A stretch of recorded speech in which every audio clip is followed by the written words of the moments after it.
What's going on, everybody? Welcome in to the Marshall Experience. Tonight, simply we're going to be covering what just transpired, the draft. Right, a lot of big storylines when it came to the draft. We could talk Shadur Sanders. We could draft. We talk about a lot of things, right? Prank calls. We could talk about a lot of things, but what we're going to focus on right now is we're going to focus on how the Eagles did in the draft, and we're going to talk about our favorite prospects as an entirety.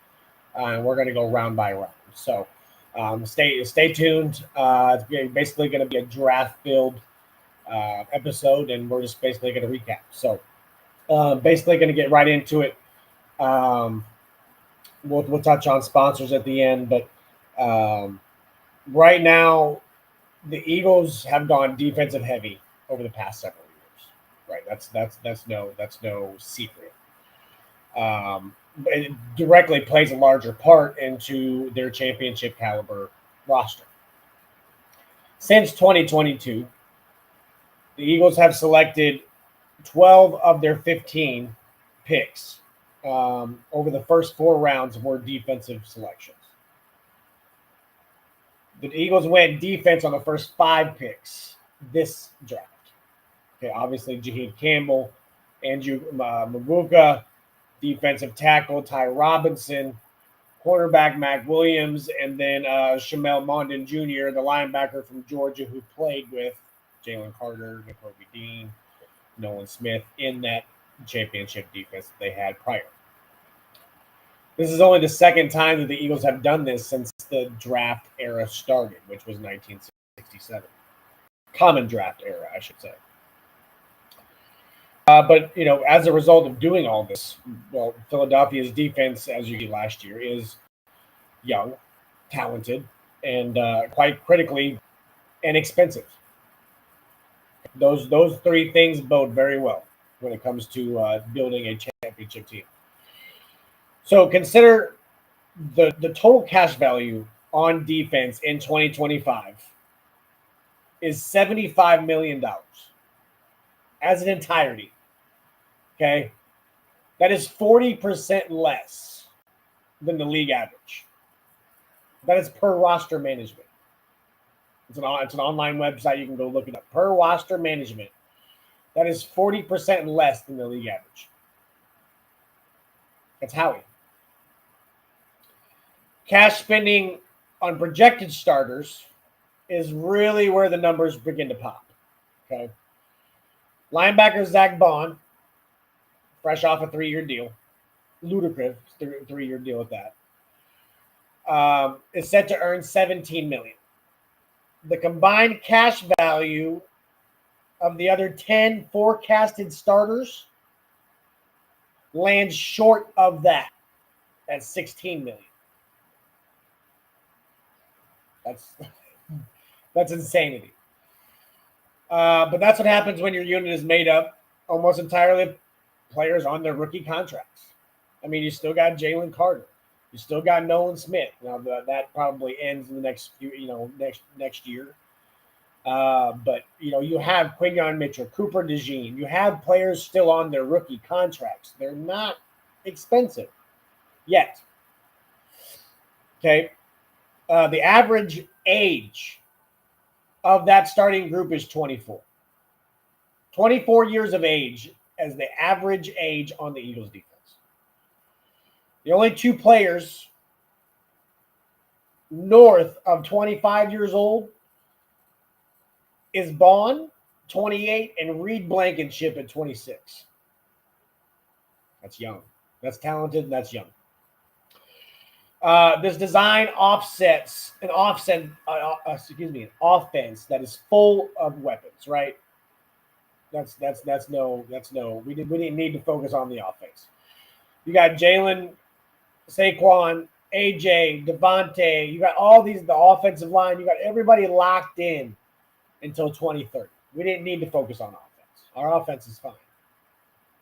We proved that when we put up 55 points and 40 points in the Super Bowl. It's not the problem. We needed to maintain the defense, and we did exactly that. Howie Roseman, I wrote down a couple quotes from Howie Roseman that I wanted to share. He said, and I quote, offensively, we have a bunch of starters under long-term contracts, starters who are in the prime of their career. So it allows you to really on the fly get young on that side of the ball, talking about the defense. And then he also said, and we needed it a couple years ago. I'd say this year's draft, we were open to whatever the board told us at where we were picking. We really felt like we were taking the best guys where we were positioned. Okay. That kind of sums it up for me for the Eagles draft. Now we're going to get into the actual entirety of the draft. Okay. I'm trying to find my notes here. Sorry. Here. Okay, so I'm going to go round by round. We're going to talk about it, talk about the pick, talk about the team, why it makes sense, why it's one of my favorite picks. We're going to move down to all the way down to round 7. Okay. Obviously, round number 1, this is where we're going to start. Boom. Number 1, probably one of my favorites is going to be Travis Hunter to the Jags. Okay. Honestly, I could have written the selection prior to the draft. You know what I mean? I'm pretty sure I had him going at 4, or I had him possibly going at 5 in some mock drafts. But the Jags moved up just to make sure. I at the end, I didn't think that he was going to fall to 5. I thought he was going to go at 2. So good on the Jags to move up. They really blocked any team from acquiring Hunter's talents. Like I said, I predicted that it was going to be number 2. Could I have predicted that the Jags were going to move up and snag Travis Hunter? No. That is where the shock came in. That is where the wow factor came in. Listen, you give them a CB1, you give them a corner 1, and you get Brian Thomas Jr. another running mate. It's a win-win situation. Okay, they've already said they're going to start him at wide receiver. Then they'll transition him into the defense once he learns the defensive playbook. There's a lot more aspects, a lot more audibles, a lot more check. There's different play calling with the defense than there is. You can pick up an offensive playbook, I think, a lot faster than a defensive playbook. It's a lot more in depth, in my personal opinion. My next favorite pick, Tyler Warren. Tyler Warren to the Colts. Okay, Tyler Warren to the Colts. Warren was really my top tight end in this draft class and the 7th player on my board. Okay. I was very uncertain that he was going to make it to Indianapolis. I saw him maybe going to the Bears. I maybe saw him going to the Jets, to New Orleans. There were a lot of places Tyler Warren could have went. But really the Colts got their chance when the Bears opted to get Colston Loveland, right? Colston Loveland was actually 11th on my board, so it would have been technically called a reach, and you just reached for the wrong player. But the best picks are drafting for value at a need, which is certainly is the case here, right? Eric Ebron was the last Colts tight end to eclipse 500 yards in a single season. That was 2018. 500 yards from a tight end. Think about that. They are sorting out the quarterback position, obviously, but whoever is under center will have a wrecking ball to throw to in Tyler Warren. And that's just my personal opinion. If they're gonna ride the AR-14 train, they got to do it now. Give him as much weapons as you can. If he fails, then he fails. Hey, what's going on, guys, in the chat? My next pick that went really well. Gray Zabel. Gray Zabel guard to Seattle. This was one of my lock-in picks. It was one of my final mock draft picks as well for Seattle. I think this guy fits Seattle very, very well. basically simply put, Seattle entered the draft with major needs at guard and center. Okay. Landing Zabel here is right on target with his range. Like I said, he was going to be mid-teens. I had him number 17 overall on my board, so that's why I had him at 18. Perfect value, right? And as I thought that he was the best interior offensive lineman in this draft. Obviously, the Cowboys missed that memo. I think he's a good fit for his coordinator, Clint Kubiak. They need offensive linemen who can play in space and move the feet in his zone scheme. Okay, Gray Zabel is exactly that.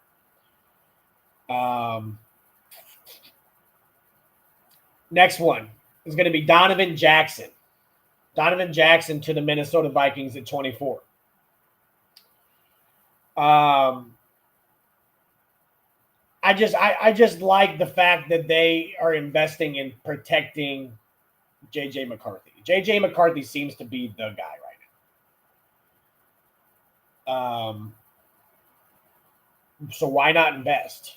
They get another guard. They get another guy on the offensive line. Give J.J. McCarthy just that much more time to get the ball out. And I like the pick. I like the confidence that they gave J.J. McCarthy. Let's just say that. My last pick in the first round that's going to be a solid one is going to be Jaheed Campbell. Okay, guys, listen. A lot of experts had him top 10 on their boards. I had him top 15 on mine. I had him going to the Bengals at 17, I believe. Okay, there is no reason he should have been here at 31. Yes, we had to trade up one spot to get him. I don't care. Okay, this guy can play linebacker. He can play edge. The kid is an absolute animal on the defensive side of the ball. Okay. I wrote down some things here. Again, at one point, I thought Campbell wouldn't make it out of the top 15 picks in this draft. But the medical side kind of killed it. Labrum surgery after the combine. He landed with the Eagles. Boom. Tiny move up, 32 to 31. The eventual possibility of Zach Bond, Nakobe Dean, and Campbell at linebacker is a frightening scene to me. Frightening. You are now giving Vic Vagina, or sorry, Vic. You're giving Vic, because I butcher his last name, so I don't say it. You're giving Vic the opportunity to now go from a 3-4 to a 4-3 because you have the linebackers to do so.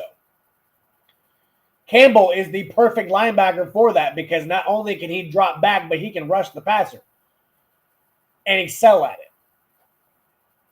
it. You're given. This is why it was a Vic pick, in my personal opinion, is because you just gave Vic the ultimate tool to sit there and say, I can change a defense this week, or I can change it for the entirety of the year. I can give them a whole brand new look off of one pick. That's crazy. That is awfully crazy. Now moving into round 2 here.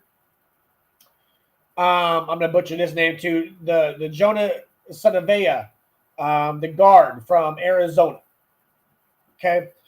The Dolphins drafted with a focus on becoming more physical and tougher in the trenches, which is what they needed to do. They have lost a lot, guys, and these guys are building from almost bare nothing. He has really good positional versatility. He played both tackle spots and in guard in college. He'll likely settle in at guard in Miami, and that's why it's listed as a guard. But again, excellent footwork, should be able to excel in that zone-heavy offense that Mike McDaniel runs. My next pick, Donovan Escaro. Donovan Escaro to Dallas. Finally, Dallas makes a pick that makes sense, man.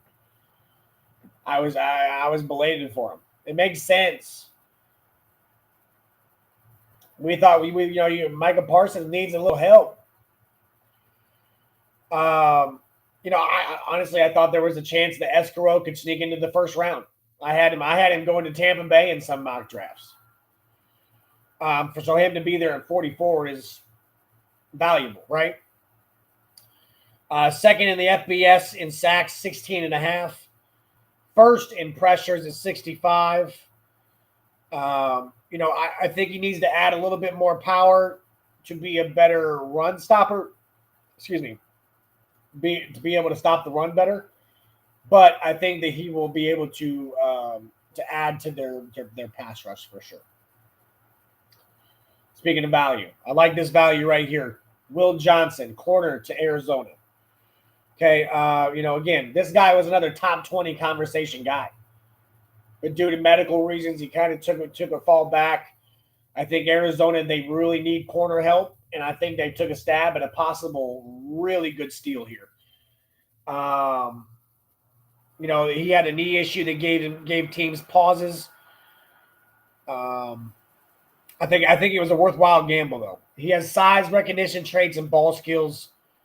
And honestly, I had Will Johnson going to the Cardinals in the first round in my mock draft. So, the talent's there. And then they seen it. They just couldn't believe that he was still there at 47.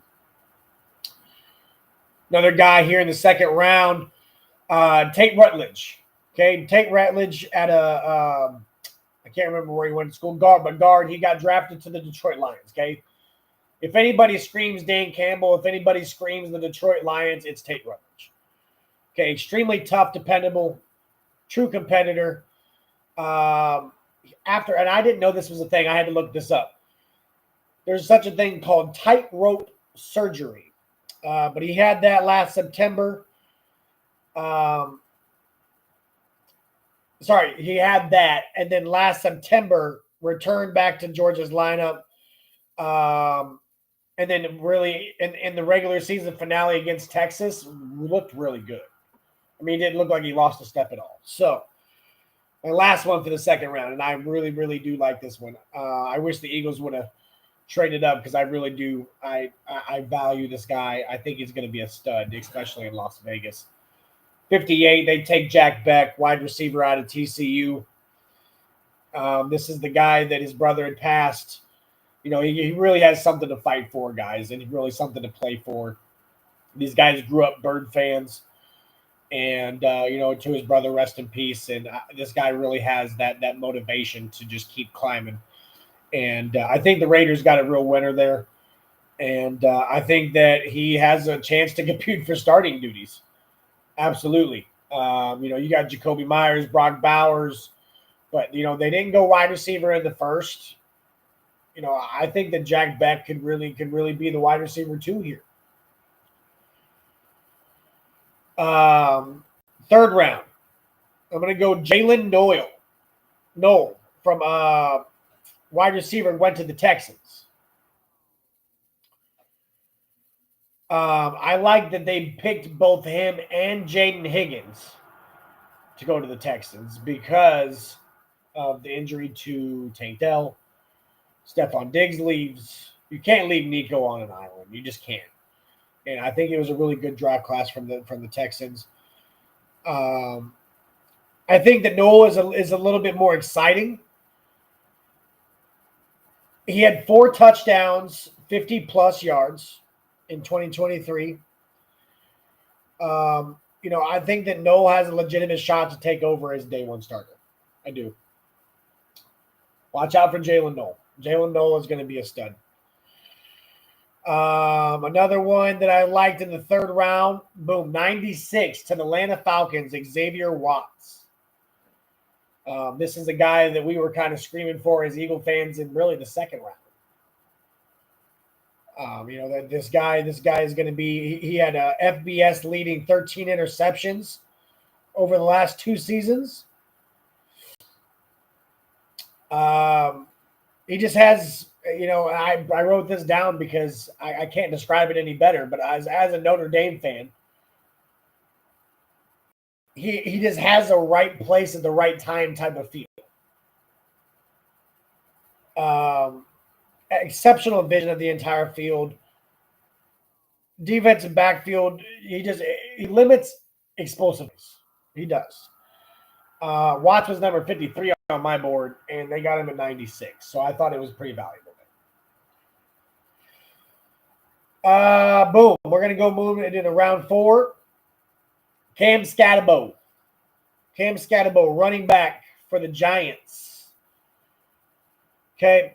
I think he has great, honestly, at the end of the day, he has great contact balance and tenacity.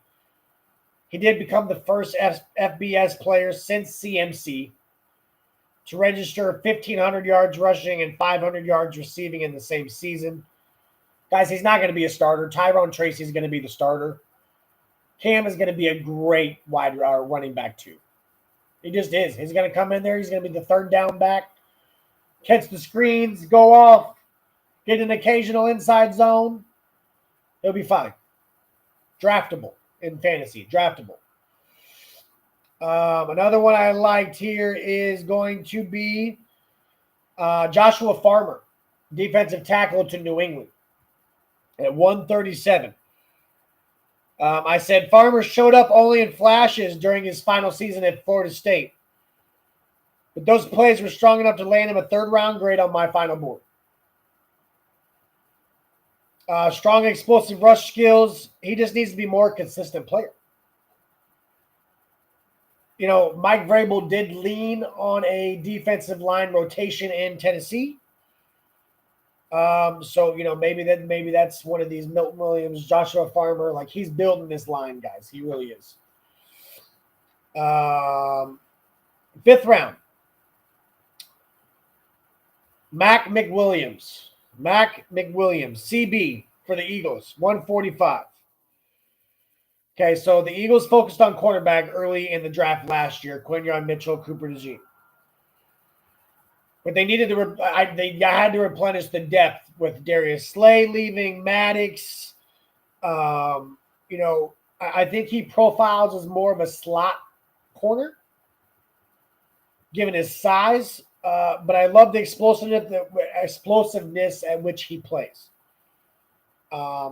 Before transferring to UCF, which is where he was drafted from, he played corner and returned punts. So, you know, we could use a punt return. Boom, boom, boom, boom. 6th round, Ollie Gordon. I think Gordon going to Miami Dolphins out of Oklahoma State. Gordon is a good contrast to Miami's recent draft picks. Achane, Jalen Wright, young running backs. Ollie's a little bit bigger. He's more of that power back scheme to the elusiveness. You know, again, it's outstanding power and size. You know, makes up for the 4.6 speed. That's what he ran in a 44.6. Again, Gordon looked like a day 2 back after 2023, guys. He had almost 1,800 yards rushing. But this last year, Oklahoma State was not as good. You know, I think in gotta have it like goal line situations, Dolphins could really turn to Ollie Gordon. Another one, Devin Neal, running back to the Saints. We don't know how long Kamara is going to be there. Keandre Miller has not been healthy, so we'll see how that works out. But Neal has had 3 straight 1,000-yard-plus seasons at Kansas, including 49 career rushing touchdowns. I think the depth of the running back class kind of pushed him back, and he didn't run a great 4.5. But I like his play style.